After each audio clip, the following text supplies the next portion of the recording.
آج پھر ان کا میچ تھا۔ اس دن اب کی ٹیم بہت محنت کے بعد میدان میں اتری تھی۔ آج بھی شائقین نے پوسٹرز تھام رکھے تھے اور مسلسل ہوٹنگ کی جا رہی تھی۔ چند منچلے فضائیہ کے سائن بورڈ پکڑ کر چیخ رہے تھے۔ کچھ شوخ مزاج لڑکیاں بھی برابر نعرے بازی کر رہی تھی۔ رمضان سے پہلے یہ ان کا آخری میچ تھا، اسی لحاظ سے یہ میچ عبد اور جاسم کے لیے بہت اہمیت کا حامل تھا۔ جب وہ اپنی ٹیم کو بریفنگ دے رہا تھا، اسی پل ایک کیڈٹ نے اس کے کان میں آ کر سرگوشی کی۔ سر، کوئی رمشا اکرام ہے، پارکنگ میں اپنی گاڑی کے پاس کھڑی ہیں۔ انہوں نے یہ موبائل فون دیا ہے، کہہ رہی ہیں ابھی ان سے بات کریں۔ کیا؟ اب کے گویا ہر طرف آگ لگ گئی تھی۔ وہ یکدم لب بھینچ کر گویا دہاڑا اور ننھا سا اسٹائلش موبائل اس نے دیوار سے دے مارا تھا۔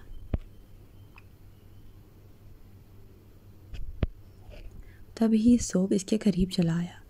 موڈ ٹھیک کر کے گراؤنڈ میں چلے جائیے گا، ورنہ نتیجہ پچھلے میچ جیسا ہی ہوگا۔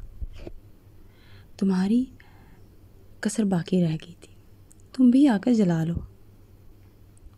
عبد غصے میں سیڑھیاں اتر گیا۔ اس کی پوری ٹیم پہلے سے ہی میدان میں موجود تھی، اگرچہ وہ سخت بیزار اور بددل ہو چکا تھا، مگر حیرت انگیز طور پر صرف 30 منٹ کے دوران اس نے 3 گول کر لیے تھے، جبکہ جاسم صرف ایک دفعہ گیند کو فلیگ پوسٹ کی طرف لے جا پایا تھا، مگر ایک کھلاڑی نے پھرتی سے اس کی کوشش کو ناکام بنا دیا۔ اس میچ میں جاسم نے بری طرح سے ناکامی کا منہ دیکھا تھا۔ لڑکیوں نے اس جیت کی خوشی میں ہنگامہ مچا دیا۔ آج کا میچ اس لحاظ سے بھی خصوصیت کا حامل تھا کہ اس میچ کو دیکھنے ان کے senior commander, squadron leader Azfar اور ونگ کمانڈر عادل کے ساتھ ساتھ ایئر کموڈور نجم بھی شریک ہوئے تھے۔ وہ اپنے ایک بہت ہی عزیز دوست کو خط لکھ رہا تھا۔ علی سے اس کی بہت پرانی جان پہچان تھی۔ ان دنوں علی سعودیہ میں مقیم تھا۔ ان کی ٹیلی فونک گفتگو نہ ہونے کے برابر تھی۔ وہ دونوں ہی ایک دوسرے کو لمبے لمبے خط لکھنے کے مرض میں مبتلا تھے۔ خصوصاً علی تو بہت ہی تفصیل سے 7، 8، 10 صفحات کا خط لکھتا تھا، حتیٰ کہ اپنا کھایا پیا تک بتاتا، اور اس کے خط کی ایک ایک چیز کو بہت غور سے پڑھتا تھا۔ خط کے اختتام پر یہ 4 لفظ تو ضرور لکھے جاتے: تمہارے لیے بطور تحفہ اپنے پڑوسی فلاں بن فلاں کی ایک مرغی چرا کر لے آؤں گا، پورا سال اس کا گوشت کھانا، پھر بھی 4-5 بوٹیاں بچ جائیں گی۔ وہ علی کو خط کے جواب میں لکھ رہا تھا: میرے پیارے اور بے حد موٹے علی، ان دنوں تمہاری یاد بے حد بے قرار کر رکھی ہے۔ ہر موٹے آفیسر کو دیکھ کر تم یاد آ جاتے ہو۔ میرا تو خیال تھا سعودیہ جا کر تم کچھ پگھل جاؤ گے، یعنی تمہاری وجود کی کچھ چربی کم ہو جائے گی، مگر میری یہ خیال خامی ہی رہی۔ ظاہر ہے پڑوسی کی مرغیوں پر جو نظر ہے، مجھے لگتا ہے کہ بیچاری مرغیاں تمہارے عتاب سے بچ نہیں پاتی ہوں گی۔ تمہاری جنگجو طبیعت کے بھلا کیا کہنے، وہاں بھی اپنی اوقات دکھانے سے باز نہیں آئے۔ یہ ہاتھا پائی، یہ مار کٹائی پنجابی فلمیں زیادہ مت دیکھا کرو، کسی دن وحشی ڈوگر کے روپ میں آ جاؤ گے۔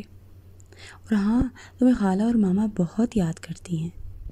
ہمارے لیے چوری شدہ مرغیاں لانے کی ضرورت نہیں، یہاں بھی فارمی ککڑیوں کا بزنس بہت اچھا چل رہا ہے۔